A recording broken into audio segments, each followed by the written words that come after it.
আমাদের মাঝে উপস্থিত আছেন ইউনিয়ন বিএনপির সাবেক নেতৃবৃন্দ, ইউনিয়ন বিএনপি যুবদল এবং ছাত্রদল স্বেচ্ছাসেবক দলের নেতৃবৃন্দ। আমাদের মাঝে উপস্থিত আছেন আমাদের লক্ষ্মীপুর থেকে নির্বাচনীয় মনিটরিং করার জন্য যেই দুই ভাইকে দায়িত্ব দেওয়া হয়েছে। একজন হইলেন আমাদের লক্ষ্মীপুর জেলা ছাত্র দলের বর্তমান সভাপতি, আরেকজন হইল আমাদের লক্ষ্মীপুর জেলা বিএনপির আমাদের লিডার জিয়াউদ্দিন জিয়া ভাই। আর উপস্থিত আছেন ওয়ার্ড বিএনপি যুবদল এবং ছাত্র দলের নেতৃবৃন্দ। আসসালামু আলাইকুম।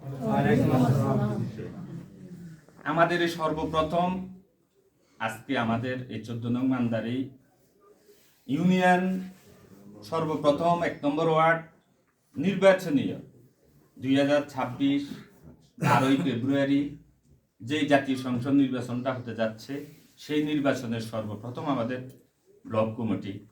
এর জন্য আমরা সবাই অবশ্যই তো আন্তরিক আপনারা এই বিষয়ে। সর্বপ্রথম যেহেতু আমরা এই ওয়ার্ডটা বেছে নিয়েছি, আমি সর্বপ্রথমে আপনাদেরকে এখানে আসার জন্য এবং একত্রিত হওয়ার জন্য এবং এই সম দেওয়ার জন্য, এই মূল্যবান সমটা দেওয়ার জন্য আমি আমার ব্যক্তিগত পক্ষ থেকে আপনাদেরকে ধন্যবাদ জানাই। আপনারা দীর্ঘ 17 বছর কষ্ট করেছেন। দীর্ঘ 17 বছরের আমি মনে করি নির্যাতিত নেতা কর্মী ভাইয়েরা এখানে উপস্থিত আছেন, অনেক কষ্ট করেছেন।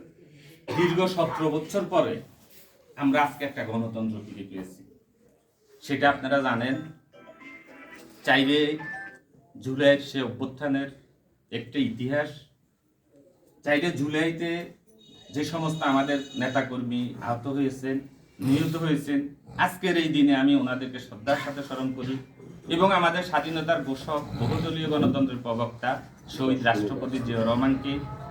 আরেকটা বিষয় আপনারা অবগত আছেন, আমাদের আপোষের নেত্রী, আমাদের দেশ নেত্রী বেগম খালেদা জিয়া দুইবারের প্রধানমন্ত্রী, উনি গুরুতর অসুস্থ।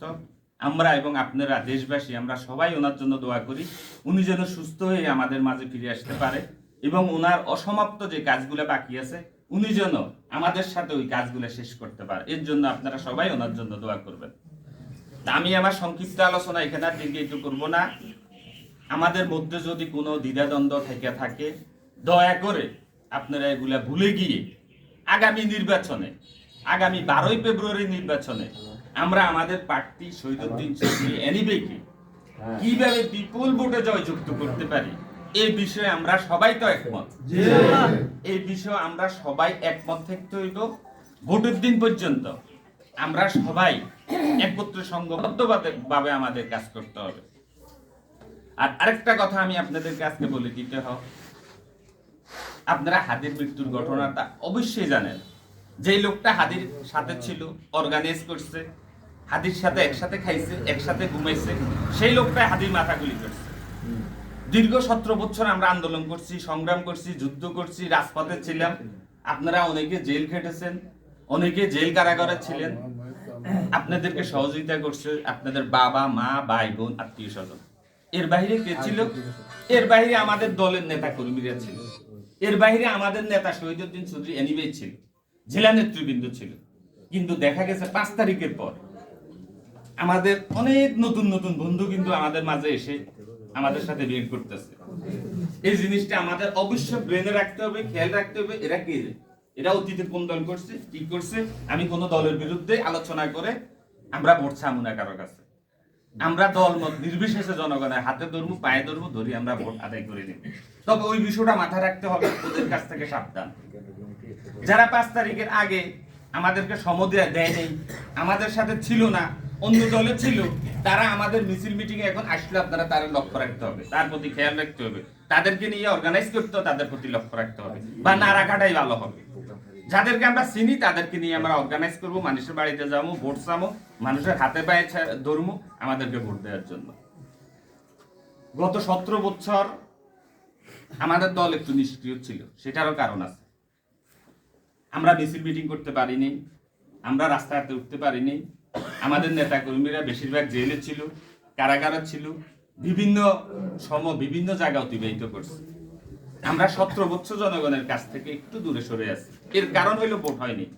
17 বছরে ভোট হইতো 3টা, জাতীয় সংসদ নির্বাচন, কিন্তু ভোট একটা হয়নি। দিনের ভোট রাত হয়েছে। বর্তমান ইয়ং জেনারেশন আজকে ভোট কিভাবে দেয় সেটাও জানে না। আজকে বর্তমানে ইয়ং জেনারেশনকে এবং নতুন প্রজন্মকে আমাদের ভোট কিভাবে দিতে হয় সেটা শিখাতে হবে প্রথমত। আর দ্বিতীয় হইলে আমরা প্রত্যেকটা ভোটারের ঘরে ঘরে প্রত্যেকটা ভোটারকে গিয়ে আমরা উদ্বুদ্ধ করতে হবে। আমাদের মা এবং বোনদেরকে উদ্বুদ্ধ করতে হবে। তাদের কাছ থেকে আমরা অনেক পিছিয়ে আছি। এর কারণ হচ্ছে একটা দল হয়তো একটা সুযোগ পেয়েছে, তারা তাদের কাছে যাইতে সময় পেয়েছে, কিন্তু আমরা গুম খুন অত্যাচার